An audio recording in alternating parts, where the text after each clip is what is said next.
Hello and welcome to BEBB and welcome to another Let's Get Deeper episode. So what comes to mind when you think of the term women? To me, women are strong, women are powerful, women are intelligent, and so many other positive things. Growing up at the age of 18, I'm going to shock you a bit, but I was married for 10 days. Oh, wow. But pretty much 24 hours into this new beginning, Right. He punched me around my face. Wow. And I dropped to the ground. There was no excuse. No. But for what was your excuse? You know, when you think about it, what was your excuse for hitting your newly wedded bride? Feeling like, what is life when it could have been taken away just like that? Wow. BEBB presents Let's Get Deeper with your host, Nissy T. Hello and welcome to BEBB and welcome to another Let's Get Deeper episode. So what comes to mind when you think of the term women? To me, women are strong, women are powerful, women are intelligent, and so many other positive things. But sadly, according to national statistics, 1 in 4 women are expected to go through domestic abuse in their lifetime. The woman that we have on the sofa today happens to be one of them.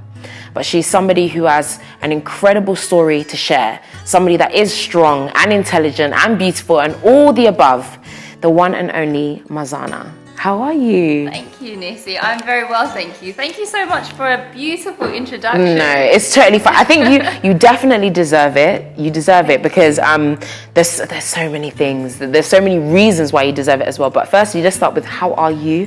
How's everything going? I'm very well, thank you. It's the month of Ramadan at the moment. Yes, you're fasting. Yes, I'm fasting. How's it going? It's going well. Right. I didn't think I was going to, I don't know, I thought I was going to starve and I was going to like, I need more water. But I actually went to Jordan just before Ramadan started. Wow. And ended up in Petra climbing mountains without food and water. I thought if I could do this, Ramadan I can do anything. Fine. Oh my gosh. How long were you in Jordan for? Oh, only a week. So Okay. I needed a bit of a break with my crazy lifestyle. Right, yeah. There's so much going on. And it was just, my brother's actually going away there to study and I wanted to go away there to work. Wow. But with everything that's happening in my life, it's not going to be an option at the moment. Right. Maybe one day.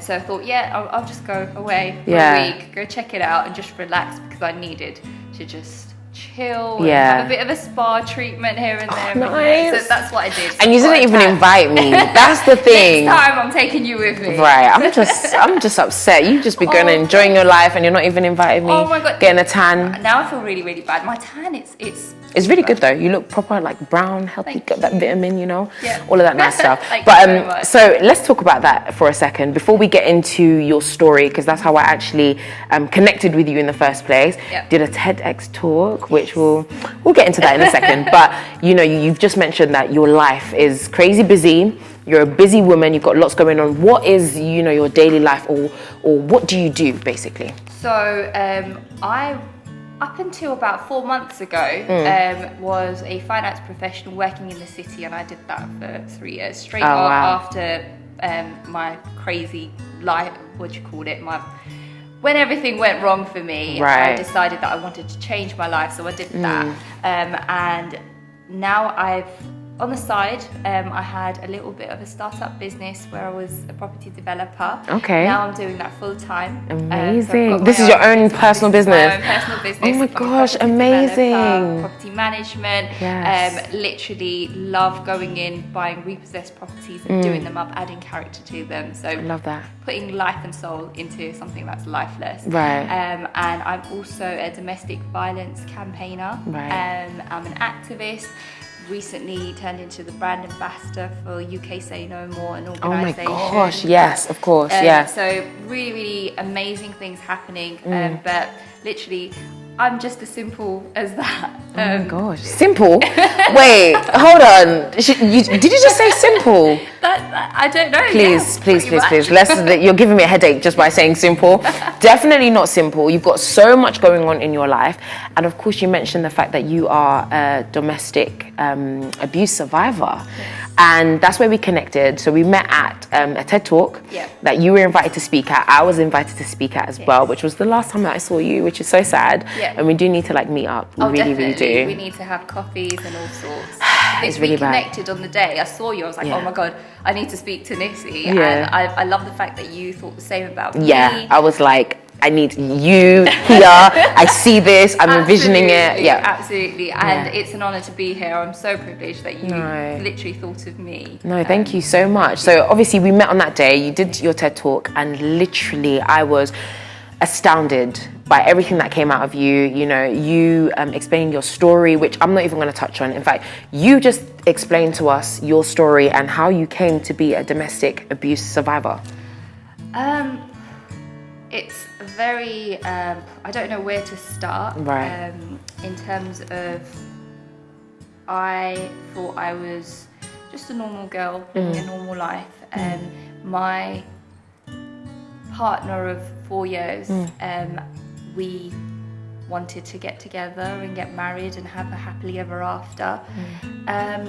But pretty much 24 hours into this new beginning, he punched me around my face.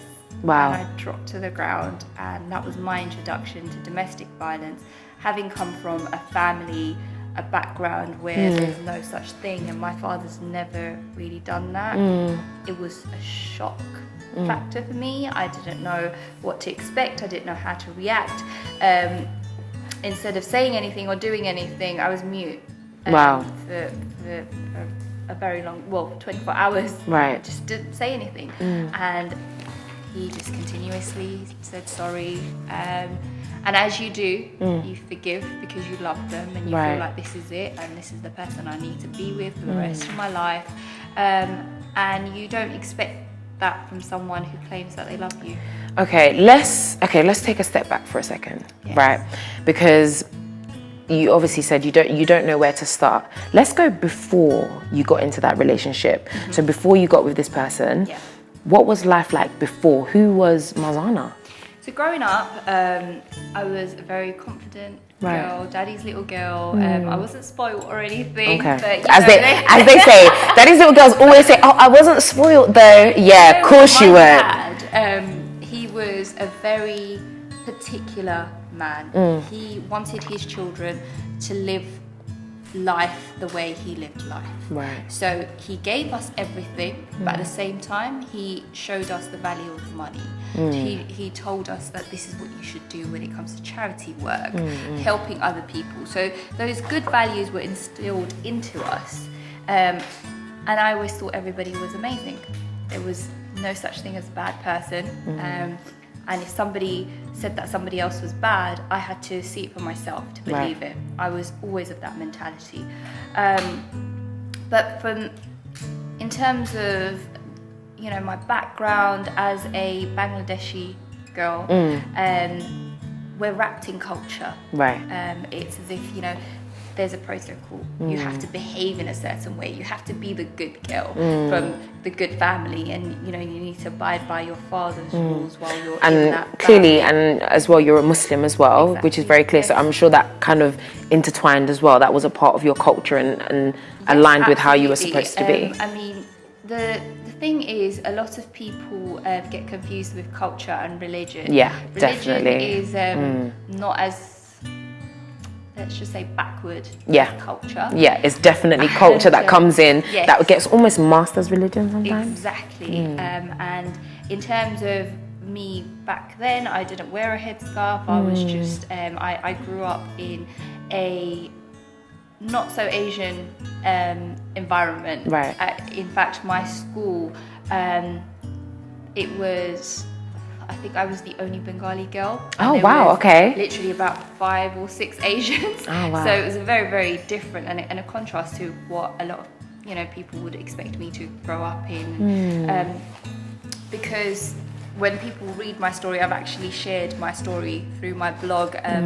Within like a space of a week, there was like 1 million views and a lot of people saying that this was my story or I can relate. And what was different was the fact that a girl like me in a headscarf was talking about these things and breaking the stereotype, because it's stigmatized. We're not allowed to speak about marital issues or things that happen behind closed doors. So growing up at the age of 18, I'm going to shock you a bit, but I was married for 10 days. Oh, wow. Okay, this is something I didn't know. Yes. Okay. Tell me, how did that happen? So, my father felt like he was protecting me, and he wanted to keep me away from the evil eyes of the society that we lived in. And this is what he says to me, and I believe him, because I can relate, I can understand. Growing up, I grew into a woman, and everybody knew me as, you know, Marzana, Shafiq's daughter. Oh, that's the good girl. You know, we want to get her for our son. And I think that intimidated my father in a way that he wanted to protect his little girl, but in everywhere he went, it was, you're looking to get your daughter married off. My daughter's only 15. Wow. You know, she's a baby. What are you talking about? She's 16. She's a baby. And, you know, they say 18, the year of coming of age. Yeah. I think in my father's head something clicked, and he felt like, okay, my wife got married when she was 18. My mother got married when she was 18. So he found a suitor, and it's quite funny, because the first time he brought someone along, right, I rebelled. I was like, how dare you? Really? I don't want to marry anyone. Oh my gosh. And my dad was disappointed, and I think because I loved my dad so much, and because I knew he loved me, that disappointment made me guilty. Right. So the next time a suitor came along, I didn't even look at his face. I kid you not, I was sat there and he was sat in front of me. I didn't even look at his face. And I walked out of the room, and in my head I thought, just brush it under the carpet and you get rid of it in a bit. You know, you convince Dad. And I said, he's all right, he talks. Okay, he talks. He talks. As long as we can communicate, I mean, you know, totally fine. Don't need anything else. That wasn't my approval. Yeah, but it was... Okay. Yeah. Just keep my dad cushy for now. Right. And within the space of a month, the wedding card was on the coffee table. I came downstairs, and I remember that very moment thinking, what on earth is going on? You know, my family, my father got the wedding dress, and, you know, the outfits and the venue. And so this was all without you. You had no clue this was 18, happening. I was a child. Oh, wow. And I had no idea. And it was, the reason why I mention it is because this is probably the reason why I accepted many things in my life afterwards. Right. Because at that time I didn't want to get married, but I did for the sake of my family. And then when I was in that situation, my father always wanted me to go off to university, and that was one big thing, that I wanted to have my life and my career. And my father is a businessman, so I also wanted to do that, you know. And he never said to me that you're a girl so you can't do anything. It was, you can do anything in the world. So I grew up with that mentality, thought, okay. And when he found out, literally days within me being married to this person and seeing this man's face for the first time when I was actually married to him. Wow. And you know, people assume that these things don't happen. Right. And they don't. It's not normal. Yeah. But it did happen to me. My father pulled me out. He didn't care about anything or the society that we lived in. He thought, no, my daughter comes before everything. Right. Her future comes first. So was this the man who you mentioned at the beginning? No. This wasn't. No. So why did he pull you out of that relationship? He pulled me out because that family decided that they didn't want me to study. Okay. They didn't want me to have a future. Right. And although it happened too late, but for my father, it was a reality. You know, a wake-up call. Wake-up call, you know, if they're not going to educate my daughter, no. Right. That's not what I signed up for. Yeah. And I say that's not what my father signed up for on purpose, because I didn't sign up to anything. Yeah. This was my dad's kind of found yourself in this situation. I was just there. And it was as if I was a puppet that was pulled up and put in one house and then pulled back to home. Wow. But the thing that I walked away with was the title of a divorcee. At a very young age, when you're 18 years old and you don't tell any of your friends about it, and it's your little secret, and you think, it's there, the society that I'm from, the community that I'm from know about it, I'm not going to let that affect me. Right. So I went through college, I went through university, got my degree, and I met Prince Charming. Right. As you do. As you do. Yeah, as they come. And I told him the truth. I don't know why I did. I just felt like this man seems like he could be the one. Okay. He swept me off my feet. He told me everything I wanted to. How old were you at this point? I was like 19, 20. Okay, right. So a couple of years down the line. We celebrated like my 20th birthday. He was there. He took a few pictures. And, Okay. that's how they get in. Yeah, of course. So, yeah, that was it. We met and I didn't think anything bad of him. And I was actually with this man for 4 years. Wow. It's a very long time. Yeah. Now, you may think 4 years is probably enough time to realise someone's violent streaks and how they are. Yeah, because immediately my immediate reaction would be 4 years. So did he not act in a particular way? Did he not do anything? And I'm remembering the conversation that we had recently with the incredible Maisha as well, who another phenomenal girl, woman definitely. Yeah, I actually saw that and it was brilliant. Oh God, Amazing person. You can't even imagine just how much. And of course, you know, the similarities there. Of course, your story is your story, but again, it was that same kind of question of like, did you not see? Was there not an inkling, any red flags, anything? Do you know what? I always say this to fellow survivors and victims that I come across. It's as if the perpetrators go to the same school and learn the same skills. Oh my goodness. Everybody's story, even though it's different in its own way, there are traits that are so similar. And with my ex, no, I had no idea. He was very good at covering things up, and he always made me feel like, you know, he loved me, and I felt like I was the demanding one because he was always out working, and I thought, you're not giving me time, and he'd make me feel guilty about that. So I think one thing what I would say is, you feel like you're the bad one. Wow. You know, it's all your fault. And psychologically, they make you believe that it's your fault. And they make you and they do that from the very beginning. You just don't know because you're not aware of those traits. You know, right at the beginning, I didn't know what he was doing. When he would say things like, I don't want other men to look at you, that's why I don't want you to dress that way. Wow. Okay. So this was while you were still in the 4 year period before you'd gotten married? I was dating him. I thought, oh my God, my boyfriend really loves me. Yeah. He's protecting me. Okay.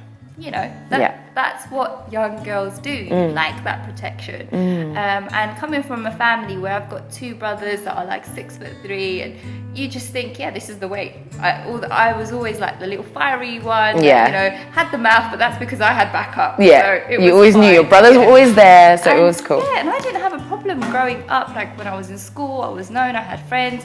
You know, my childhood was, touch wood, it was blessed. You know, it was good. Right. As good as it gets. So obviously when I met this guy, because in my head I thought I'm a 2-minute divorcee. Wow. Although nothing happened, that's still something that is on my record. Wow. It's as if it's a seal on your passport. And you think, okay, fine, is this it? And because I liked him and he liked me, and I remember when I first met him, I didn't really like him. Okay. It was just, so it wasn't like, oh my gosh, love at first sight. No, not at all. No. But you just grow to like people, and it's just, many assumed that I was probably going to be stuck up. So, you know, when you sort of with your friends and everybody telling you, you know, you should consider these things, and you know, you shouldn't just go for looks. And I was never shallow, but I knew what I wanted. Right.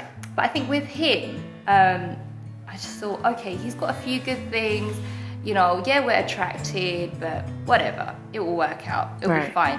And you get to know them, and you know, relationships happen. That's how they happen. And if people say, how did you get together? You know, like a normal relationship. Yeah, as you do. That's it. So you're literally 2 people, you met each other, you've, you know, dated for the 4 year period, and you're like, okay, I think he's the one. Yeah. We're gonna go with it. You now... Well, in terms of me, because I went through university, I got my job, I literally came out of uni and I bagged a city job straight Amazing, away. So. amazing. Because, I mean, you're just, you talking about my little old me. No, because you're freaking amazing. Thank you so much. I've always been decisive. I've known what I've wanted in life. Right. So it's as if I had a list and I was just ticking it off. Right, great. University degree, done. Job, done. Now the next thing was marriage. Marriage, right. And I thought, I've been with this guy for many years and it's time. And I would talk to him about marriage and he'd be like, I'm not financially stable. Okay. And I'd say things like, but that's fine, money will come, we can work together. And it was all about, women and men coming together and building their empire. Yeah, of course, it's just that's the bubble we'd live in. Yeah. We just think everything's going to be hunky-dory and we can work it out. Right. And for some people it does. Yeah. So if anybody thinks that it doesn't happen, it does. No, I'm certainly in that place of getting with your partner and building together. So, you guys, I'm not giving up on that one. So, by God's grace, it will continue to. I don't know about that one, but I don't know about that one, but still, it will all. But do you know what? We expect it to be amazing. Yeah. But they were his excuses, and I was always a problem solver. Yeah. And I thought, okay, I've got X amount of savings. My dad, he is a businessman. He does property development. He has houses. He's always said that he's going to get me a house. And I thought, you know what, I've never asked my dad for anything. And as guilty as I feel now, and it really does get under my skin when I have to talk about this, but I think this was the first step of me going in the wrong direction. Wow. I went to my father and I said, Dad, I've never asked you for anything. Bearing in mind, my father was very guilty of what he had done 5 years ago. The fact that he got me married off to, a stranger, and he thought he made that wrong decision. He was very guilty. So it's as if, I don't like to say it, but I knew how to play my father. Right. And it was almost like you could this is your repayment. Yeah. Being repaid for that moment. At the time, I wasn't thinking like that, but I thought, Dad will do whatever I tell him to do. And I know it will work. So I went to my dad and I said, okay, I like someone. We'll get to, we're planning to get married, blah, blah, blah. But Dad, you know what the problem is? He's not financially stable, but he's a very hard-working man and he looks after his family. Really, really like him. And he reminds me of you. Wow. I remember saying that to my dad. Wow. And I said, I don't want anything. I don't want a big wedding. I don't want any materialistic things. I remember saying this. And now I think, how stupid. But I want a house. Okay. Just give me a house and we're good. Don't want anything else. Yeah. And because he was so guilty, he was like, okay, whatever you want. Right. Whatever makes you happy. Right. So for this partner of mine who was like, no, that's not the way, I want to do it myself, blah, blah, blah. That was his hook. And obviously at the time, I didn't know what was his hook, because later events made me realise that I don't know what he wanted, but he wanted a girl that came with the package. Right. And I now know, after coming out with my story, that, when I got married to him, I found out through his mother that he was actually married before me. Wow. And he was married to this girl for a very long time. In fact, while he was with me, he was with her. Wow. As in still married to her. And I had no idea. Wow. And this is the reason why I have major trust issues. Wow. Because how can I be so stupid and so silly to not know any better? But this is the thing though, because when it comes to situations like that, and I always get very emotional when it comes to things like that, because to you looking back retrospectively, you're like, but the signs, they were all there. I was stupid, I was dumb, but you were living out that moment. Yeah. You couldn't, it really, really, makes me upset when I hear things like that, because you need to understand that. And I'm sure you have anyway, like you've gone through all of the different thought processes, but it's one of those things where you just had to walk through that experience. And this was somebody who was actively manipulating you so that they could have their cake and eat it. Yeah, absolutely. And now I understand that. Right. But at the time, I was blinded in love. And a lot of people say it's cliche. It happens. It's real. Yeah, it happens. It's real. When they say love is blind, it's real. It really does happen. Yeah. And it's sad because I come across younger girls and I try and speak to them and say, you know what, it's not a fairy tale. You need to be aware. X, Y, Z. But at that time, if anyone said that to me, I probably would have thought, and it did happen, I received a phone call saying that he is with somebody else and he's sleeping in that same bed with this woman. Were you married at this point? I wasn't with him at the time. I was in the relationship with him. But you weren't Sorry, I'm sort of going back and forth. Yeah, no, it's fine. Yeah. My story is on my blog, which is marzanarahman.com. Yeah. So if anyone wants to have wants read, to see a linear, no problem. There. Yeah. But literally 2 years into our relationship, I received that phone call, and the reason why I want to mention this is because I want people to identify how manipulative he was. Wow. When I received that call and a girl was saying that, you know what, this is what he's doing, I said, who are you? You called me on private number. I don't usually pick up private number. For some reason I did that call. And she hanged up, and I said, I want to know who you are. She hanged up, and the first thing I did, I didn't even let it process. I called the love of my life. Right. To say, babe, someone's just called me. I just received this call.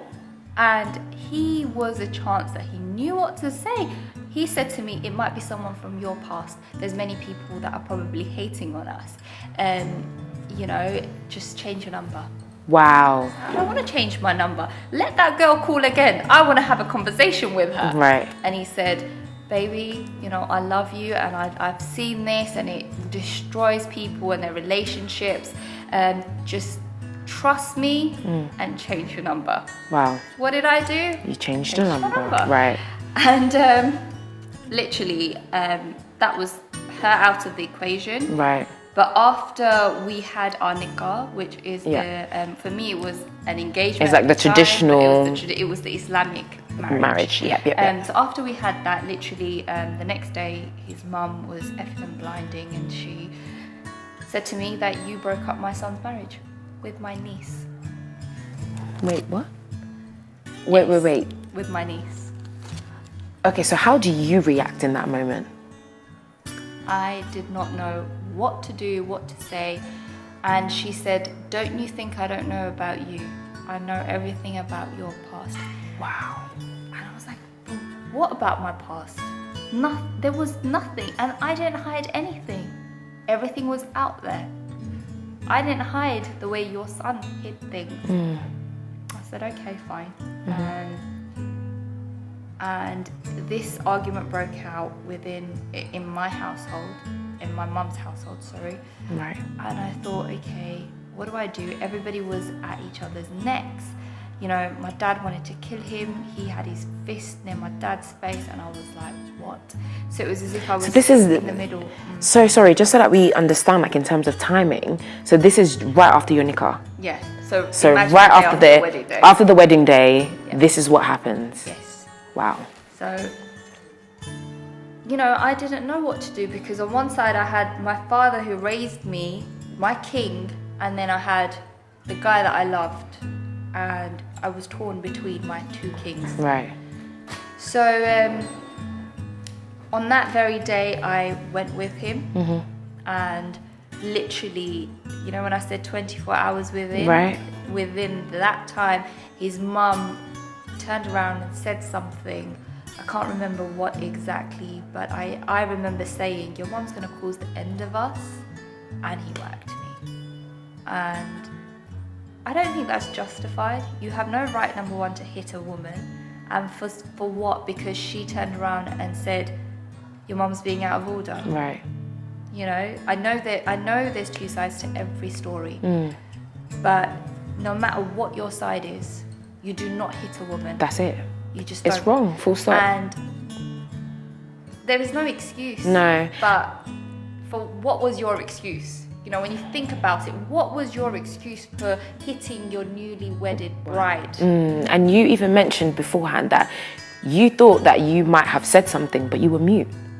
You just didn't say anything. Yeah. And was that something, because obviously did you stay in that marriage? How long were you in that marriage for? Which marriage? The second one, right. I sound like Ross from Friends, don't I? It's fine, don't worry. Listen, it's all a part of your story, and it's all a part of your journey, honestly. So it's amazing, it's fine. With my husband, the reason why I call him my ex-husband and not the first one was because the first one didn't mean anything. With this guy, I chose him. I wanted to be with him. Yeah. So with my ex, what happened was Sorry, I've gone blank. What was the question? Completely fine. It's okay. It's okay. I'm so sorry. So you obviously said that you then were mute after that point. Yeah. Did you stay with him for a long period of time? Yeah. And if so, did you not react? Did did you fight back? So I was with this ex-partner of mine for 9 months. Right. And it was very on and off. The first time he hit me, I didn't know how to react. Right. The logical thing to do is pick yourself up and walk away. But because I was in love with this guy, because it was a trait that I didn't identify with, and because he kept saying sorry, I forgave him. Right. And then literally it was only like another week or so that he did it again. Oh my goodness. And there was times where I'd say something and it'd get worse. And every time it's as if I forgave him, he ended up feeling like he could do it. Yeah, of course. Right. So it was a vicious cycle. Right. And I did leave. Okay. But when I did leave, he called me up to say it's over. And that's when, for me, the ball went into his court because now he was in control. I couldn't imagine life without him. Wow. And, even I didn't have any relationships. Like the guy that I was with, because my dad made me marry him, was a 2-minute thing. Yeah. It didn't mean anything. There was no emotions. So the first time I was with someone that I was with for a very long time, no matter what he did, I kept forgiving him, and I thought I can't. And because I used the word izzat in my TED talk. Yeah. I'll explain that. It's honor, and it's the reason why many South Asian and in particular Bengali girls stay in their abusive relationships, because they don't want to go out of the fold of izzat. Right. And it's honoring not just yourself, but your name, your family name, and also your abusive husband's name. Wow. That's what it comes down to. So, and he used it a lot against me. He would say things like, girls like you don't know how to do things, and you're not good enough, and wow. I should have just listened to my mum. Hold on a second. If you should have listened to your mum, why didn't you stick with the other girl? But you didn't, because you wanted me, because you said I was your gift from God, and I was the love of your life, and you had never seen an amazing woman like me. Wow. So then if you see an amazing woman, you cherish that woman. And if she's too bold and too independent for you, don't go down there. Yeah. The very things that he liked in me, he washed away from me. He stripped me from my identity. He didn't want me to be independent. He didn't want me to have a voice. He didn't like the fact that I worked in the finance industry, because the men in that industry looked at women in a different way. Wow. And I was like, now I think I spent years in that industry, and the men that I worked with were amazing. And it's sad to say that people like that, they brainwash you, and they are very good at it. Right, and that's one thing that I did want to ask you about. So during this process, obviously you are going through emotional turmoil, abuse, whatever you want to call it. You're being physically hurt. You've because clearly you can tell you're quite a bold person, you are very powerful, you have an energy about you, and I noticed that straight away when I met you. Like, you might be really small, you're really like itty bitty and tiny, but you have an energy and a boldness about you. But now you're saying that he stripped that all away. Did your family, especially because you said you were close with your dad, did he notice any differences? Did he ever think, what's going on? Did he even ask you? The moment I walked back, and anytime I got abused, I wouldn't let my family know. Right. When I think about it, it was because I was protecting my family as well. Because, having a protective father is a blessing in disguise, but it can also be very dangerous. And I didn't want my father or my brothers to do anything against the laws of our country. Okay. And which I can imagine as a dad or as brothers, when it comes to your own and you hurt your own, I can only imagine the things that they'd want to do back. So my family have never seen tears in my eyes. Wow. And when the very first time they did, when that argument broke out in my family, my youngest brother, who was very young, I think he was 17 at the time, he grabbed onto me and he said, "You're stronger than this. Wow. You're my queen. I've never seen you cry." My brother looks at me like a mother. And, you know, he's my baby. I've changed his diapers. I'm 7 years older than him. I've done things. But we're very close in that sense. And he was like, you know, Satan is trying to break your relationship. Don't let it. Wow. You're stronger than this. And he has been that, you know, that powerful person. Right. And you know, having those thoughts in my mind and thinking, no, I can't do this. And also I wanted to prove myself right and him wrong. I didn't want him to win. I didn't want him to be right in the sense that I couldn't be a wife. Right. So I subconsciously became this, I was submissive to culture. Yeah. I started agreeing with things that I would have disagreed with. And the reason why I was stripped from my personality was because I was not me anymore. Right. I was his ideal woman, or the woman that he was with before. Wow. And so how did you even manage to come at that? Because you said 9 months later, you said you walked away. I didn't walk away by choice. I was forced. Okay, that's when that's the phone call where he said, "It's over, we're done." No. Okay. So the phone call was within, like, let's say about 3 to 4 months within when I walked away. He gave me a phone call. Okay. And I went back, and I didn't just go back. I tried everything that I could. I even got a place next to him. I was calling him continuously, and I went crazy. Wow. I went crazy because I felt like I couldn't live without this guy. And, you know, he'd make me spend hours in front of the house. I remember there was one interval where me and my friend were actually speaking about this, and that's why I remember it. There's so many things that you forget. Wow. And I must have spent, I think it was 9 hours in my car. It was cold, and I just wanted to speak to him. Wow. 9 hours. 9 hours. Okay, right. So there are so many in-betweens and things that we can definitely divulge and we can talk about. But let's move forward a little bit now. So you've come out of this situation. You've walked away. Yeah. How did you find Marzana again? How did you become whole again? Just before I mentioned me coming away and Right. how I found myself, I would Yeah. say that the reason why I say that I was forced to walk away was because there was a scenario that was created, Right. and I know that my ex and his entire family were involved, and you know they put false allegations against my father and Wow. said that he wanted to attack my partner and his family. Okay. And my wake-up call was the fact that my father was arrested under Wow. false allegations. That for me was a turning point, and I had to tell the truth. That for you was, I'm done. Yeah. This is it. So I literally told my story to the police, not because of me and because I was protecting myself. It was because I needed to save my father. Otherwise, Wow. he would have been done for something that he didn't do. And again, I've spoken about these things in my blog, so by all means, anybody that wants to go No, check it please out, do, because we don't. I would love to go into every aspect of your story, but we just fine. obviously We're just because of time. things.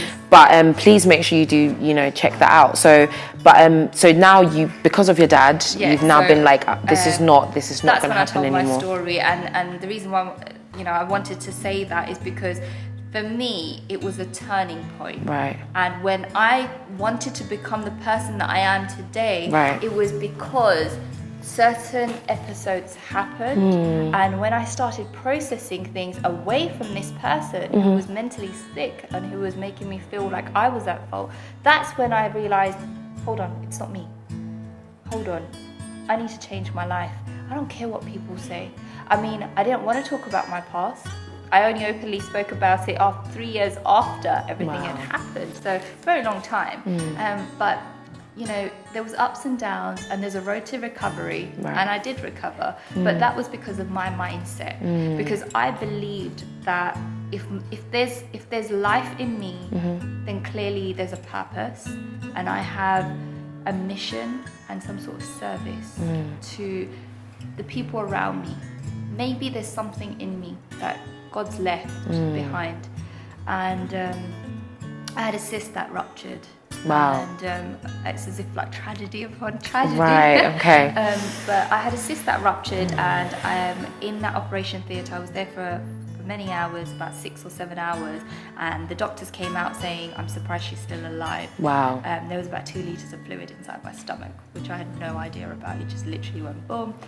And I remember being on that hospital bed, feeling helpless, feeling like there was nothing left, but yet feeling like, what is life when it could have been taken away just like that? Wow. My ex-husband tried to kill me on numerous occasions. I could have died then. God tried to take me, but he didn't take me. So there's something. And then when I came out, I found my passion in photography. I started traveling. I threw myself into a high-end city job.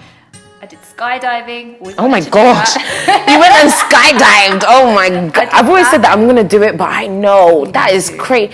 Yeah, that's me taking it too far. Oh my God. It was, do you know what? It's giving me shivers, like even thinking about it. It's the most independent feeling one can ever have. Oh my gosh. I know you jump out of a plane and you think, oh my God, I'm crazy, I'm gonna die, but I'm literally like getting shivers because I get so scared. You just jumping out of a plane. But it was just amazing, and I felt so free. Wow. And that was the start Right. to Marzana needs to sort herself out. Right. Marzana needs to be back, Yes. and she needs to be better. Right. And so what would you say now? What would I say now? Where is Marzana at now? Where am I now? The fact that I'm an entrepreneur, the Yes, fact you that are. I'm a powerful woman that empowers other women, the fact that I take pride in myself and I love myself, this is who I am. Right. And I am proud to be who I am.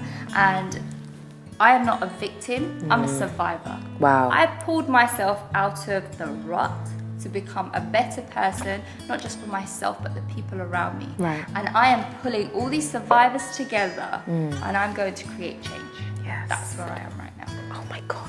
I think that's literally just the most perfect place just to end it, because you hit the nail on the head. You literally said everything that you really are. You are a survivor. You are incredible. You are a woman who's bringing people together as well. I think I think I heard you mention that you're starting a campaign or you're doing something. Yes. Right, quickly, give us a quick insight into that. I started up a campaign literally a few months ago when I came out with my story, and I spoke on national TV about me. Right. Because I wanted to humanize the statistic. Yeah. So it's the Broken Bride campaign. Yeah. Which has now turned into an organisation. Amazing. I've got amazing, like-minded individuals that are backing me, and I've paired up with an organisation called UK Say No More. And they've come up with something that was in the back of my head, Right. and I literally found it. It's called the Bright Sky app, which is an app that any victim can pick up and use, and it basically, wherever you are, it will give you a place to go, a refuge to go amazing. to. You can literally seek help at your fingertips. Is this app available now? Yes, it is. It's the Bright Sky app. Okay, great. So literally go and download it, because it can literally change your life. It can push you in the right direction. It could save your life. Absolutely. Wow. And anybody that either knows that there's somebody that's going through an abusive relationship or sexual harassment or anything, this app does everything. So you can download it yourself, and you can sit with the person that needs help, and this is a solution. Wow. The thing is, a lot of people say that I want to help, but I don't know what the solution is. Right. Bright Sky is the solution for anyone. Wow. It's literally at your fingertips. So download that, speak about it, tell the world about it. If you want to know any more information, either connect with myself, Marzana Rahman, or UK Say No More. It's literally it's been made by Vodafone. I mean, it's out there. Yeah, I've seen some of their campaigns as well. I think they had the big campaigns. Was it the same one with the faces? And I think one side obviously had like, you could see like bruises, etc. And then I think the other side, I don't know if it was that one. Because that's exactly what I've done. Really? Oh, it might have been that one then. Yeah. Okay. Because the actual concept was Broken Bride. Right. So it's me. I started modelling as well. Yeah. I don't know if I touched on that. There we go. Well, a bit of everything, clearly. Pretty Conquering much the world. Anything that I wanted to do, I just felt like I don't care anymore. I'm going to do everything. Yes. I'm young, you live love once, it. why not? I love it. So dressed as a bride, and literally I revealed my face and half of it was bruised. Wow. And so that's the Broken Bride campaign. And now we want to spread it around the world. If it's up to me, I want to go around the world and say no to domestic violence. I love it. And do you know what? We're behind you 100%. Thank you. The Broken Bride, I think it should be the incredible bride, the strong bride, the everything bride that is that's healing and coming to a place of just helping other people as well. On that note, I'd like to say that the broken bride will not forever be broken. Wow, that is powerful. That is powerful. Thank you so much for coming on today. You have been incredible. Thank you for sharing your story. You are an inspiration to, I'm sure, so many people that are going to be watching this right now. Maybe even some people who are in a similar situation that you were in, or even the exact same situation that you were in. And you being a voice for those people can encourage them to come out of this situation. So just know that everything that you're doing is perfect. Thank you so much. And I just wish you all the best. And I know that this is going to go from strength to strength. So Thank you. We're behind you, definitely. But and I need you as a friend for life. Oh, for life. Don't worry. We met on TED. And we met on TED, and it's like we're like begin any better than that. Don't worry. Literally, it's not going to end. Well, I'm going to be harassing you. Don't worry. It'll be coming very, very soon. And you're more than welcome. No, I'd love to be harassed by you. But no, thank you so very much. As you've heard, the incredible Marzana, she is just an incredible woman who has a story that she has shared and that is empowering people, like she said, across the world. If you are somebody that has gone through something similar, or somebody that's in an experience that you know relates to this story, please do check out all the information that we have in the description box below. We'll make sure we leave information for you, and check out that app too, Bright Sky. That's it. Bright Sky, check it out, please. Okay, do not stay silent. Okay, do not stay silent. Stand up, and let's just work together so that we can actually help people and bring you out of these type of situations. But thank you so much again for watching, and we'll see you again next time. Yay! BEBB presents Let's Get Deeper with your host, Nitty T.